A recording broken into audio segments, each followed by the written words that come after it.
Day 24, daily vlogging, Retatrutide weight loss journey. Day 24 on YouTube.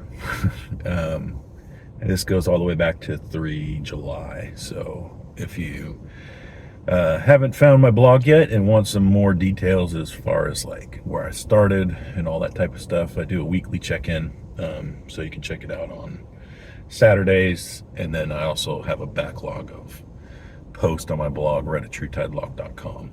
So that's that. Sleep was normal. 6 hours, 2 hours of REM and 45 minutes of deep. So a little more REM sleep.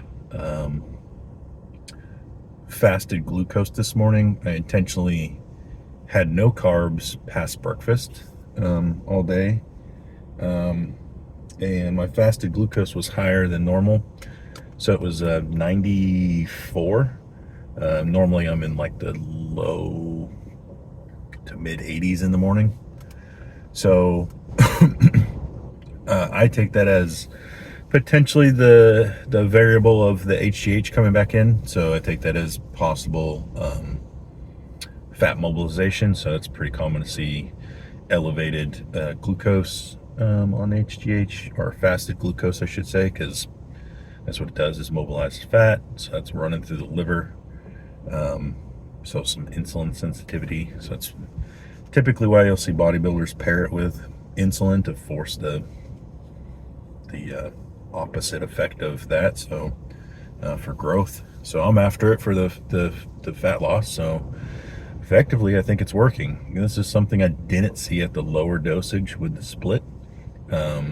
So I did not see for weeks I was on it, right? So since mid-November, and I did not see elevated glucose in the morning. So sounds like a bad thing, but it's a good thing actually, for fat mobilization. So that's interesting. I'll keep an eye on that, and we'll see where it goes. Gym today will be, I'm having a brain fart here. I'm pretty sure it's upper body density.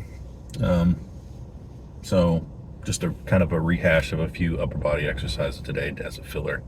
It's going to be kind of short. I'm kind of lacking in the motivation department this morning, so I'm going to go get it done because I said I would get it done, and I do what I say. So I'm going to go to the gym now. See you in about an hour.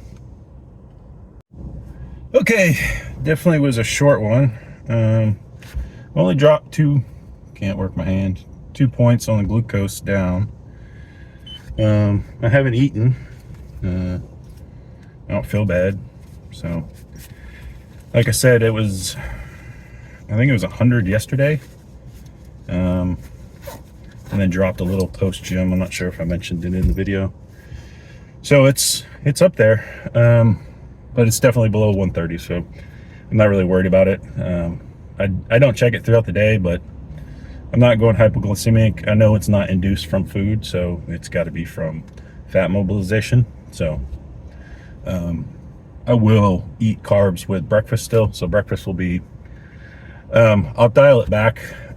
I was doing 100 grams of carbs, but because of the extra there, I'll dial it back just so I get a little bit of an insulin response to help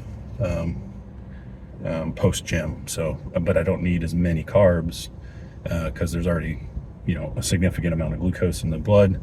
So I'll introduce some more, but that'll induce a little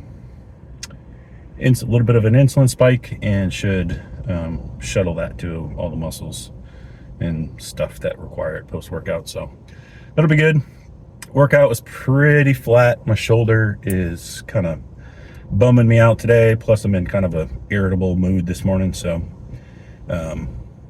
just got in, did 4 or 5 movements and got out. So sometimes that's what you got to do.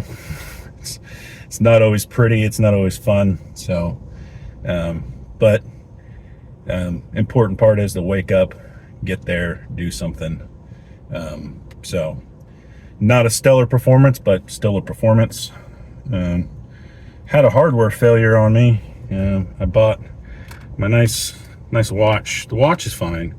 I bought a little cheap ass longer band for my big wrist, and it popped off.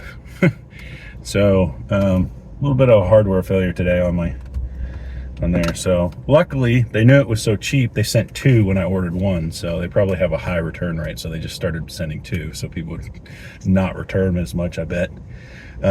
So that I'll swap out the band. I'll be back in action when I get back home.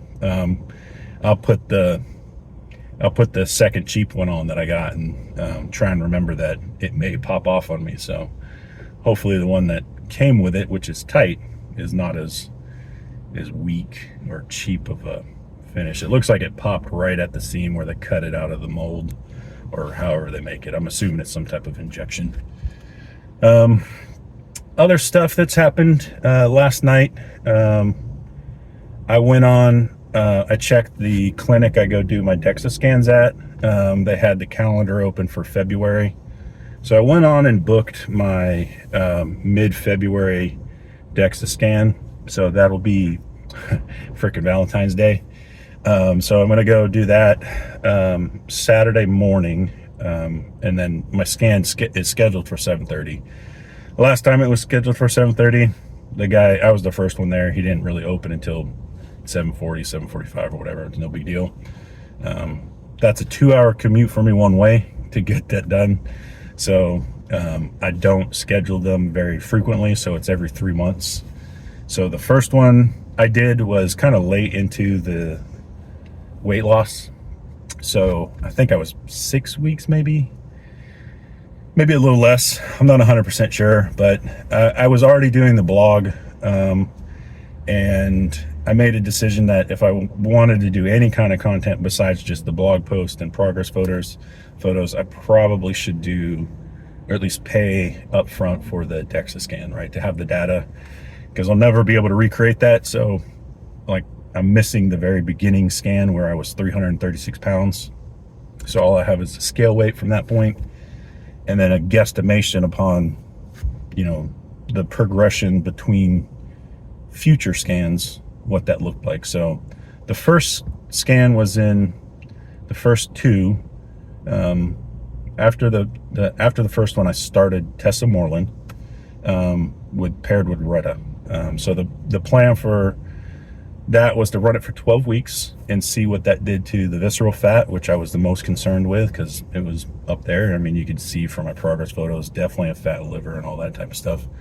So I basically planned 12 weeks to see what the reduction would be.